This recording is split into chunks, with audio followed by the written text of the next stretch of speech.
Good morning, everyone. I'm Connie Myers. It's Saturday morning at 10 o'clock, so this must be to 70 and beyond. I hope you had a fabulous week this week, and we've only got 13 days till the big day, so I hope you're getting ready. I have gotten ready. Actually, I should share with you. So I have a dear friend that she does retreats with me in Mexico, and she sent me a notice about this young mother in Mexico whose baby was 4 months old and already had two major surgeries and was life threatening. And she was out collecting plastic bottles to try and raise enough money to have the third life saving surgery that this baby needed to have. And I'd been trying to think about what I was going to give my kids and family, the people I usually give presents to. So there's a GoFundMe page, and I'll post the link in the comments. But I decided, what better gift? My family is very fortunate. Everybody's doing fantastic. Everybody's healthy. And they don't really need anything. So this year I am making a donation, making $400 donation, $25 for each one of the family members. I also always send them a little something else, but usually it comes with their sweet rolls that I make every year. But anyway, maybe this year there's so many people in need. Maybe instead of buying presents and stuff, maybe think about giving some kind of gift like that. And I will post in case you're interested. But anyway, so today we are going to be talking again. We've got the Leadership in Trying Times book that I'm a co-author in, and it's such a valuable little book. So the chapter I'm talking about today was written by Kurt Mansperger, and it's called The Good Crisis. Have we had a good crisis? Well, I guess it depends on how you look at the pandemic. There's certainly a lot of people that have been innovative and adaptive, but there's also a lot of people that have really been hurting and many people that have died. So I'd say it's a good or bad crisis. But I love his chapter because he talks about how a leader is like a tour guide. And he says adaptation is critical for survival. That's true anytime. When an organization faces a crisis, change is unavoidable. And usually during a crisis like this, people may be a little more open to things they might have been resistant for before because of the crisis situation.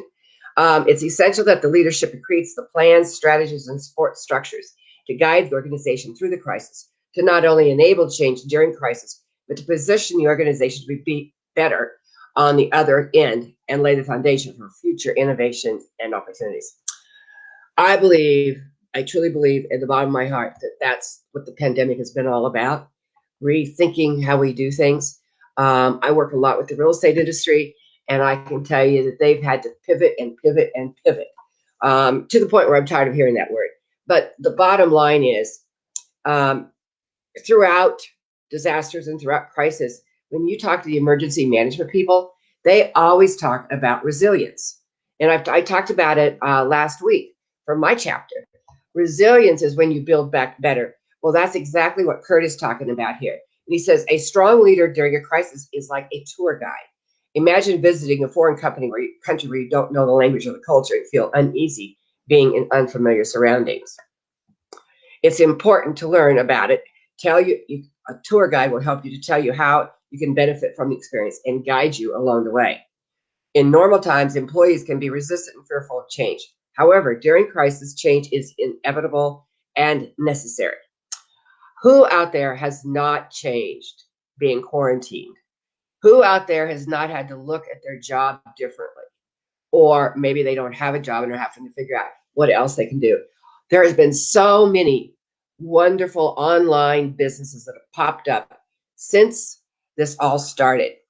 So in normal, let's see, he goes on to say, when employees are experiencing, so when people start becoming resistant or they fear is the first thing that comes out. And he says, fear during a crisis, they need a leader who has experience and confidence to comfortably direct the organization through the challenging times. Like a tour guide helping you climb a mountain. I think that's a great way of looking at it. So as we are climbing this pandemic mountain, not to mention all the other disasters we've had in 2020, we need somebody strong and confident to help us and support us along the way. So that certainly is like a tour guide. He goes on to say, it is critical that leaders define the future and help employees picture themselves in it. Visioning. We talk about visioning a lot on here. It's important to know that the people that you are leading are buying into your vision. I have to say, the team that I have around my crisis knowledge management has certainly done that. And I'm so proud of all of them. It's critical that a leader defines the future and helps it vote. He says, similar to a tour guide describing what people will get out of the tour and what it entails in advance, the leader sets the stage. Isn't that great? So anytime we can provide a vision that everybody can see and everybody sees their part in it, they need to be able to see where their role is in that, whatever that vision is. And you have to have a vision when there's a crisis or disaster. You have to know, what is the end result? What do I want that to look like? And then come from that. And that certainly plays into the whole idea that you have to be a very good tour guide. Even though a tour guide develops his tour in advance, if he feels that he is losing interest among participants, he adjusts the tour accordingly in order to maintain a 5-star experience. So definitely, like I just said, pivoting has been a big deal in these last few months. And we're going to be pivoting more going into 2021. So how are you going to pivot your team? Even if your team is your children, even if your team is your family, we all have teams and we all are leaders of those teams one way or another. So how can we look at 2021 and decide, okay, what is this? What is my family going to look like? What's my career going to look like? What's my business going to look like at the end of 2021?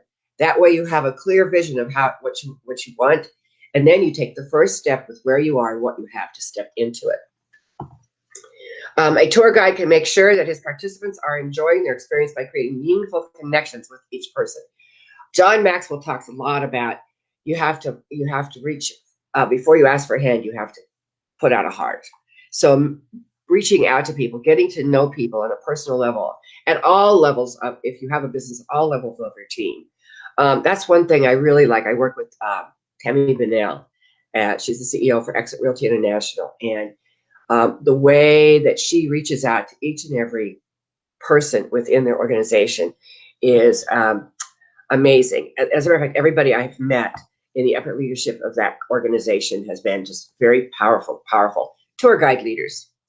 So for a large organization, an effective leader requires support during the crisis. She or he needs trusted advocates, assistant tour guides, who share and embrace her new vision of the organization. Those advocates can serve multiple purposes, such as providing initial feedback on implemented changes and how to best increase trust in the rest of the organization.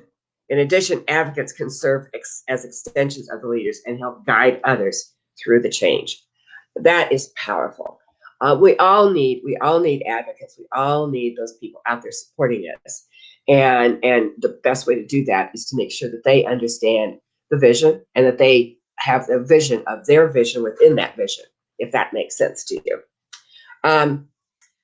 Typically, leadership will only respond to an issue once enough employees experience the issue and it is raised up the chain for response. However, during a crisis, when the leader and his or her advocates are tuned in to the frontline employees, they can understand an issue before it becomes out of control and respond early to maintain trust in the organization. Fear is a big part. Let's say, for example, many companies are experiencing layoffs right now, and you've got to address that elephant. You've got to address it authentically, and you've got to address it up front. So he says the leader understands it is critical to maintain a strong communication and support structure, creating a sense of stability for the organization. So if you're experiencing layoffs or you're experiencing those kinds of things, what can you do to make it be less painful and make sure that you're upfront and you talk about it? You don't try to put the elephant under the rug. Open communication channels where all employees are encouraged to ask questions. That's important.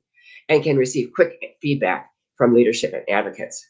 Creates consistent feedback loops and builds trust, breaking down traditional communication barriers. Rather than leadership broadcasting solutions or plans, technology can create communication channels for the leader, the advocates, and the employees to work collaboratively through the crisis.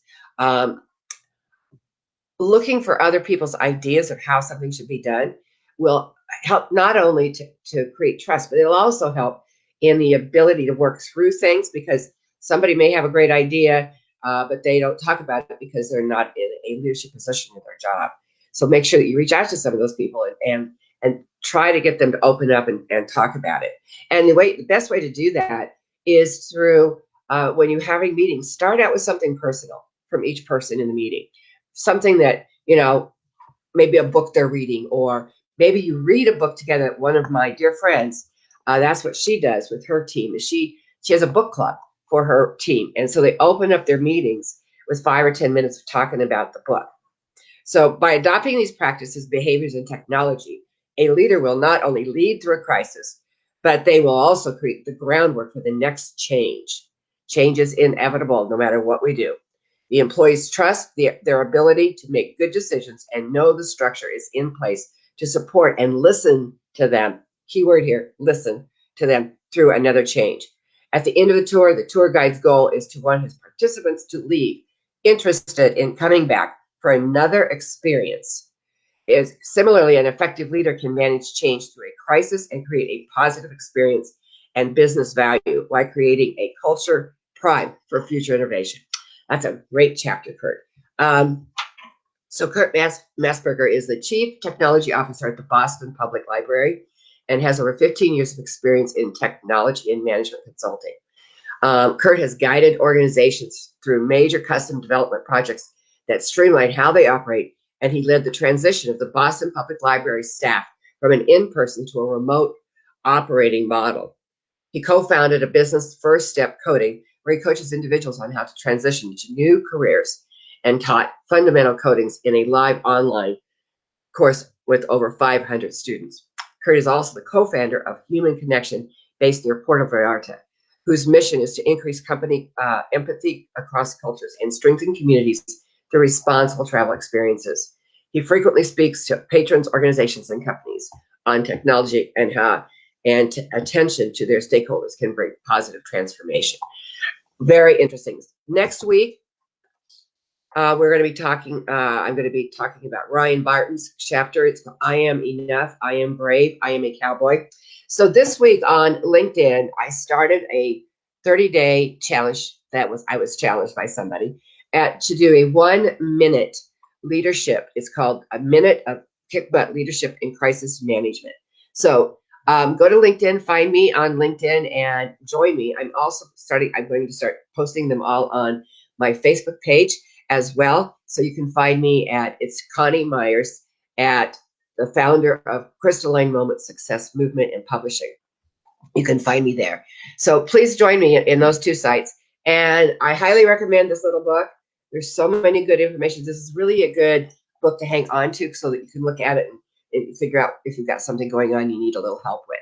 Well, I hope that you have an absolutely fabulous week. I hope that you are, if you are a leader in your business or you own your business, really take a look at how you are operating with your staff, your team, your vendors. How can you make it better for everybody, especially in these trying times? So please come back next week, and I hope you have a fabulous week. Happy holidays.